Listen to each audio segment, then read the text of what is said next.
Hello दोस्तों, आप सभी लोगों का बहुत बहुत स्वागत है आपके अपने YouTube चैनल एनपी एजुकेशन पर। देखिए, जैसा कि आप लोग यह लाइन ग्राफ देख रहे हैं, वह जो लाइन ग्राफ दिखाया गया यानी कि निम्न रेखा ग्राफ एक कंपनी द्वारा 1995 से 2000 के दौरान अर्जित लाभ को दर्शाया गया है। मतलब एक कंपनी 1995 से 2000 के बीच जितना लाभ अर्जित करती है उसको एक चार्ट यानी रेखा चित्र द्वारा दर्शाया गया है। आप चार्ट का अध्ययन करें और प्रश्नों के उत्तर दें। देखिए, जैसे आप कह सकते हैं कि 1995 में जो कंपनी का लाभ प्रतिशत था वह 40% था।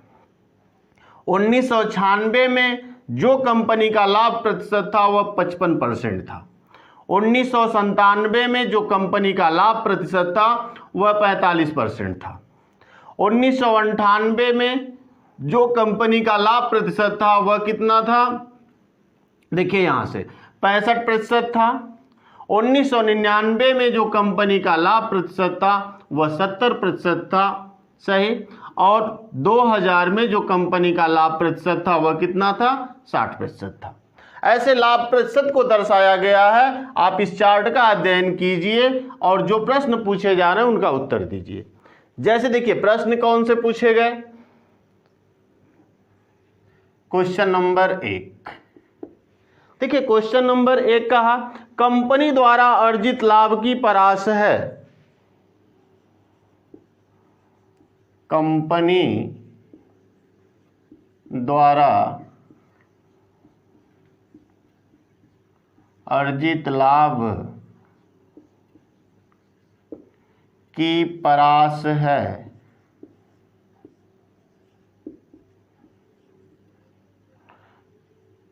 कंपनी द्वारा अर्जित लाभ की परास है और कहा है सप्तमक में।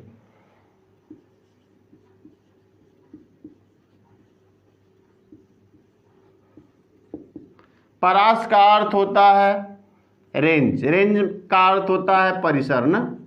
देखिए, हमें परिसर ही बताना है या रेंज ही बताना है। समतमक का अर्थ होता है सप्तमक का प्रतिशत में ना, कुछ नहीं है, केवल सप्तमक दे दिया है तो यहां समस्या है, लेकिन प्रतिशत में ही बताना है। जैसे ऑप्शन सुन लीजिए, ए है 15 यानी 15%। ऑप्शन बी है 30%। ऑप्शन सी है 25। देखिए, प्रतिशत हालांकि नहीं दिया है, लेकिन प्रतिशत लगा देंगे तो और आसान हो जाएगा। 25 और डी दिया है 20। यही ऑप्शन दिया था, लेकिन यहाँ लिख भी दिया है कि प्रतिशत में मान बताना है ना। तो कंपनी द्वारा अर्जित लाभ का परास प्रतिशत में बताना है। तो देखिए, रेंज हम क्या निकालते हैं? सबसे कम मान में से सबसे बड़े मान को निकाल देते हैं। तो देखिए, सबसे अधिक यानी कि हम करते क्या है? परिसर बराबर परिसर या रेंज बराबर जो होता है अधिक माइनस कम ना।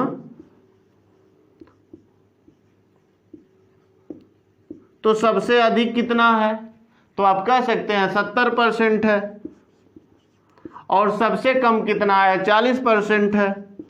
तो परिसर कितना हो गया इसका, या जो परास इसका कितना हो गया? 30% का ना। 70 में से 40 घटा लीजिएगा तो 30, यानी जो ऑप्शन नंबर किस में दिया गया है? बी में। अर्थात हम कह सकते हैं कंपनी द्वारा अर्जित लाभ की जो परास है वह 30% है। सही है। देखिए, ऐसे ऐसे क्वेश्चन पूछे जाते हैं। आइए अगले क्वेश्चन की तरफ चलते हैं।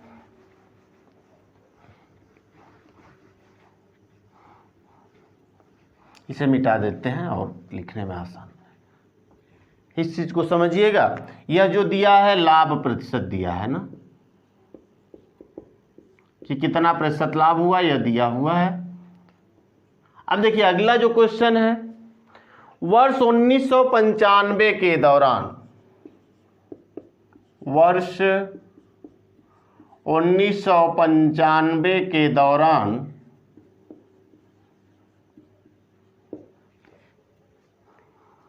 कंपनी का व्यय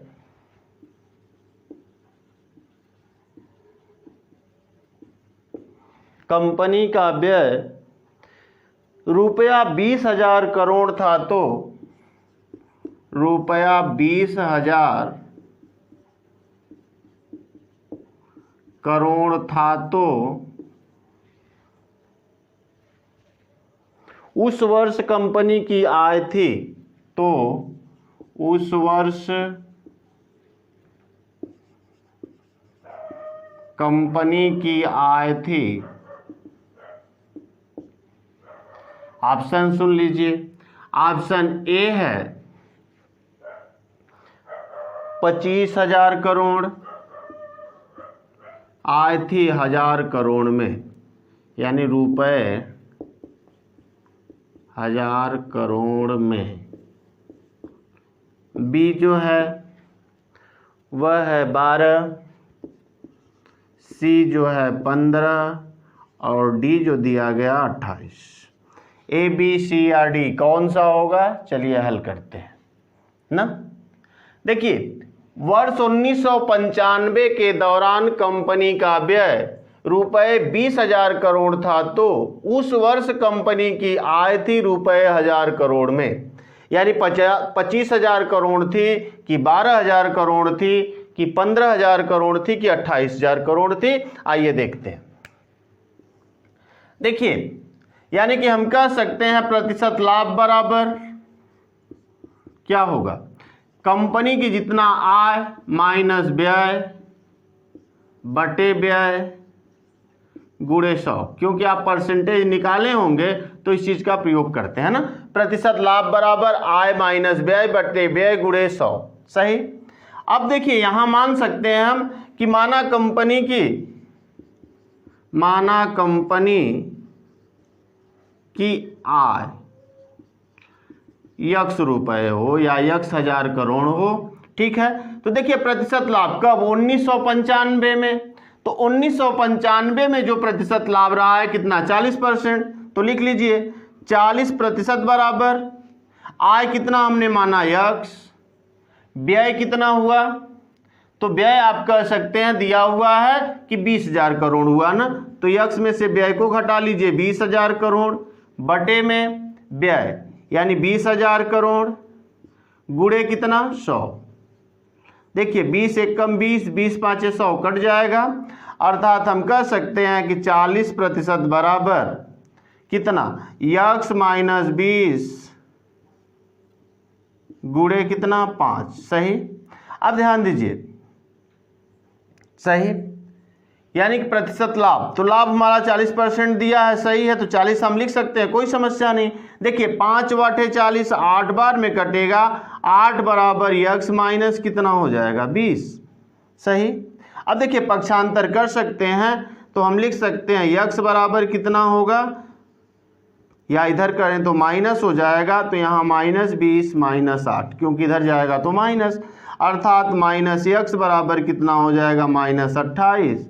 तो यक्स बराबर कितना? माइनस से माइनस कट जाएगा, यानी यक्स बराबर 28,000 करोड़ ना। कंपनी की आय कितना रही? तो 28,000 करोड़ रुपए थी ना। कंपनी की आय कितना थी? 28,000 करोड़, ठीक है। प्रतिशत लाभ ही है, तो प्रतिशत लाभ कितना हुआ है? 40 दिखाना है, ठीक है। 40 दिखा के हम प्रश्न को हल कर सकते हैं, कोई समस्या नहीं। यानी कंपनी की आय कितना थी? 28,000 रुपए थी वर्ष 1995 के दौरान। चलिए आइए क्वेश्चन नंबर 3 की तरफ चलते हैं।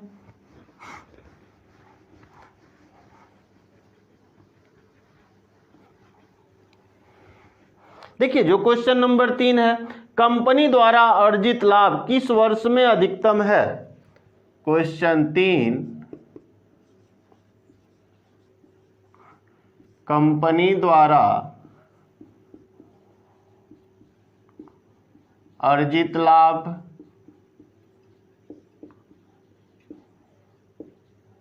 किस वर्ष में अधिकतम है?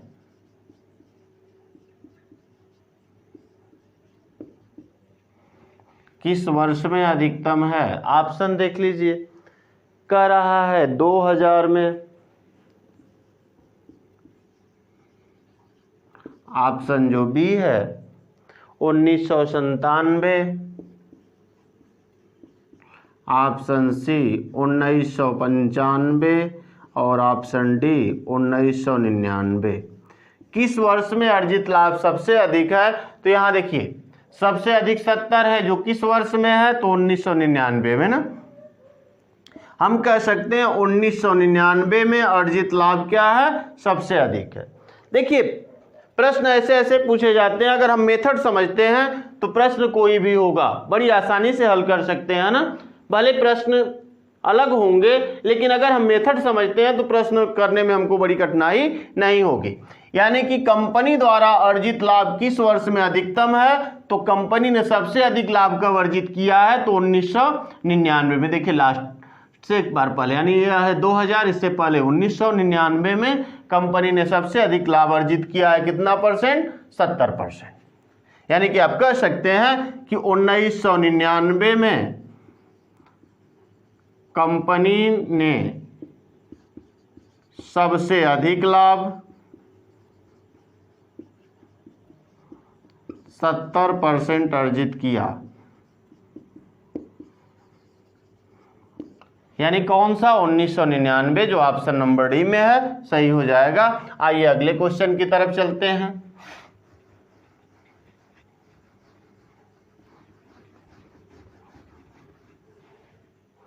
किस वर्ष में कंपनी का लाभ तेजी से बढ़ा है? क्वेश्चन 3, क्वेश्चन 4 ना। किस वर्ष में कंपनी का लाभ तेजी से बढ़ा है? ऑप्शन सुन लीजिए। 1998-99 में, 1998-99 में। ऑप्शन जो बी है 1996-97 में। ऑप्शन जो सी है 1997-98 में। ऑप्शन जो डी है 1995-96 में। देखिए किस वर्ष कंपनी का लाभ तेजी से बढ़ा है, यहां ध्यान दीजिए। देखिए 1995-96, देखिए यहां दिया हुआ है 1998-99 में। 1998-99 में कंपनी का लाभ कितना से कितना गया? देखिए 1998, यहाँ जाइए 1998 से 99 में ना, यही है। कहाँ से गया? देखिए यहाँ से, यानी कि 45 से कहाँ चला गया? 45 से कहाँ चला गया? 1998, यानी यह है और यह 99। देखिए कहाँ से गया? तो आप कह सकते हैं 65 से 70 हो गया ना, 65 से 70, यानी 65% से 70%, अर्थात 5% की वृद्धि हुई। 1998-99, 1996-97 में कितना से? देखिए 1996 में कहाँ रहा? 1996 में रहा आपका 55 और 97 में घटा है ना, यानी 55 से कितना हो गया? देखिए 55 से हो गया 45, यानी कि कम 10% की कमी आई ना। यहाँ 10% की कमी, यहाँ तो बढ़ा ही नहीं है। फिर आ जाइए 1997 से 98 में।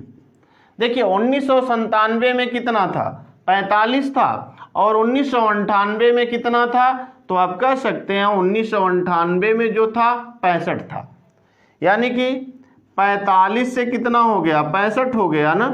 कै % की वृद्धि हुई? 45 से 65 हुआ, यानी कि हम कह सकते हैं कि 20% की वृद्धि हुई। ठीक। 1995-96, 1995-96 यानी 40 से कितना पहुंच गया? 55 तक ना, 40 से 55 तक पहुंचा है 95-96 में। तो आप कह सकते हैं 40 से 55 तक पहुंचा, अर्थात कितने की वृद्धि हुई? तो आप कह सकते हैं कि यह जो वृद्धि हुई 15% की, लेकिन हमसे पूछ रहा है सबसे अधिक वृद्धि किस में हुई, तो 1997-98 ना, यानी जो ऑप्शन नंबर सी है कि 1997-98 में सबसे अधिक वृद्धि हुई। कहाँ से, देखिए 1997 यानी 45 से 65 पे पहुंच गया, जो सबसे अधिक वृद्धि थी ना। देखिए ऐसे हम प्रश्नों को लगा सकते हैं, ठीक है। आइए अगला क्वेश्चन नंबर 5। देखिए बहुत आसान है।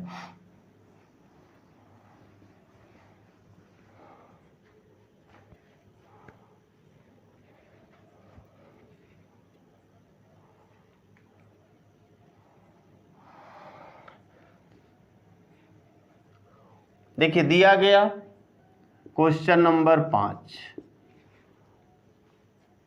वर्ष 1995 और वर्ष 1999 और वर्ष 1999 का के लाभ प्रतिशत का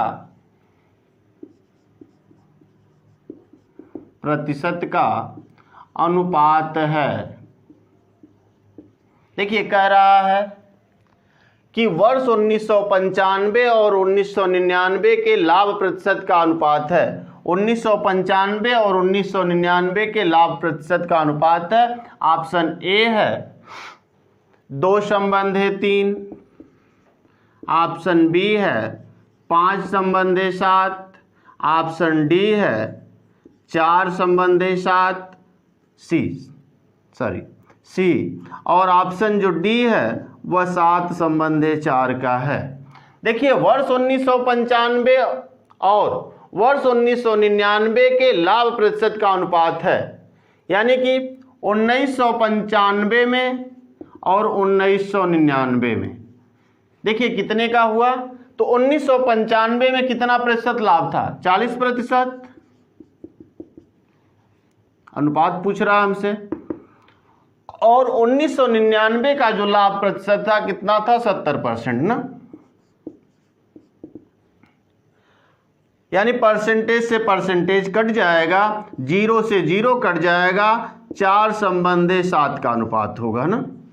कितने का अनुपात होगा, 4/7, 7/4 का नहीं, 4/7 का अनुपात होगा, जो ऑप्शन नंबर कहाँ है, सी में है। यानी कि 1995 में जो लाभ का प्रतिशत रहा है 40% और 1999 में जो लाभ का प्रतिशत रहा है वह 70%। अर्थात हम कह सकते हैं कि 1995 और 99 का जो लाभ प्रतिशत है वह कितना है, 4/7 का है ना। तो बस आज के लिए इतना ही, फिर अगले पार्ट में हम लोग कुछ महत्वपूर्ण प्रश्नों को लेके आएंगे। तब तक के लिए धन्यवाद।